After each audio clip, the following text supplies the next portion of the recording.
संसार के सभी प्राणियों को महादेव का ही अंश माना गया है और धरती पर देवाधिदेव महादेव अपने भक्तों के बीच शिवलिंग के रूप में बसे हुए हैं।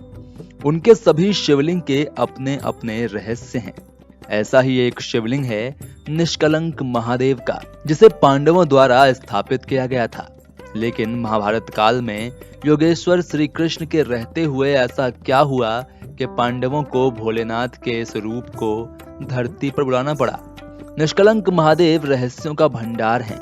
आज के समय में भी समुद्र देव स्वयं भोलेनाथ का अभिषेक करने के लिए अपनी लहरों पर सवार होकर आते हैं।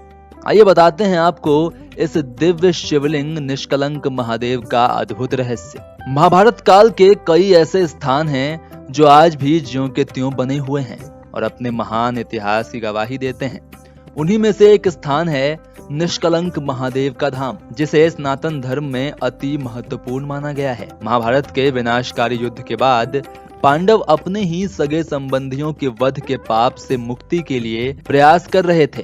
भीष्म, द्रोण, कर्ण आदि को छल से मारने के कारण पांडवों पर भी हत्या का पाप लगा था।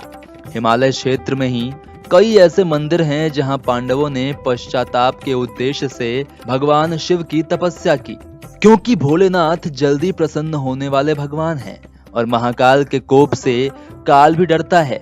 इस कारण पाप से मुक्ति हेतु आदिदेव महादेव की साधना ही सर्वोत्तम मानी गई है। पांडवों द्वारा बनाए गए मंदिरों में से एक ऐसा ही स्थान गुजरात में अरब सागर के तट पर स्थित है, जहां भगवान शिव ने पांचों पांडवों को निष्कलंक बना दिया था। यही कारण है कि यहाँ स्थापित महादेव मंदिर में निष्कलंक शिव बसे हुए हैं। इस दिव्य धाम में 5 स्वयंभू शिवलिंग हैं। माना जाता है कि जब महाभारत का युद्ध समाप्त हुआ तब पांडव दुखी थे कि उन्होंने अपने ही सगे संबंधियों को युद्ध में मौत के घाट उतार दिया। इसके बाद उन्होंने भगवान श्री कृष्ण से सलाह मांगी। श्री कृष्ण ने पांडवों को एक काली गाय और काला ध्वज दिया और कहा कि वो इस ध्वज को लेकर काली गाय का अनुसरण करें।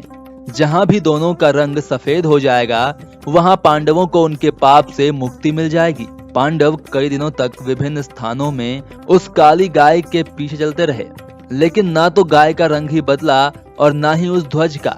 इसी क्रम में जब पांडव वर्तमान गुजरात के कोलियाक तट पर पहुंचे, तब ध्वजा और गाय दोनों का रंग सफेद हो गया। पांडवों ने प्रसन्न होकर वहीं पर भगवान शिव की तपस्या की। माना जाता है कि पांडवों की तपस्या से प्रसन्न होकर महादेव ने पांचों भाइयों को 5 अलग अलग शिवलिंग के रूप में दर्शन दिए। चूंकि भगवान शिव ने पांडवों को भगवान कृष्ण के कहे अनुसार पाप से मुक्त किया, अर्थात निष्कलंक बनाया, इस कारण इस स्थान को निष्कलंक महादेव मंदिर कहा गया। तब से यह धाम वहीं पर स्थित है। अरब सागर में स्थित यह मंदिर तट से लगभग 1 किलोमीटर अंदर पानी में स्थित है। श्रद्धालु पानी से होकर ही इस मंदिर में दर्शन करने के लिए जाते हैं। मंदिर एक चौकोर चबूतरे पर स्थित है। यहाँ 5 स्वयंभू शिवलिंग हैं, जहाँ प्रत्येक शिवलिंग के पास एक नंदी भी विराजमान है। जब भी समुद्र में ऊंचा ज्वार उठता है, तब मंदिर डूब जाता है। इस दौरान सभी शिवलिंग पानी के अंदर चले जाते हैं। हालांकि दूर से मात्र मंदिर की ध्वजा ही दिखाई पड़ती है। इसके बाद जब पुनः समुद्र का जल स्तर कम होता है, तब वापस से मंदिर सामने आ जाता है। समुद्र की ताकतवर लहरों के बीच सदियों से ये मंदिर बिना किसी नुकसान के खड़ा है। ये अपने आप में एक रहस्य है। माना जाता है कि समुद्र देव अनंत काल से ही शिव का अभिषेक करने के लिए आते हैं। तो मित्रों, आज के लिए बस इतना ही। कैसी लगी आपको ये जानकारी, हमें कमेंट में जरूर बताएं।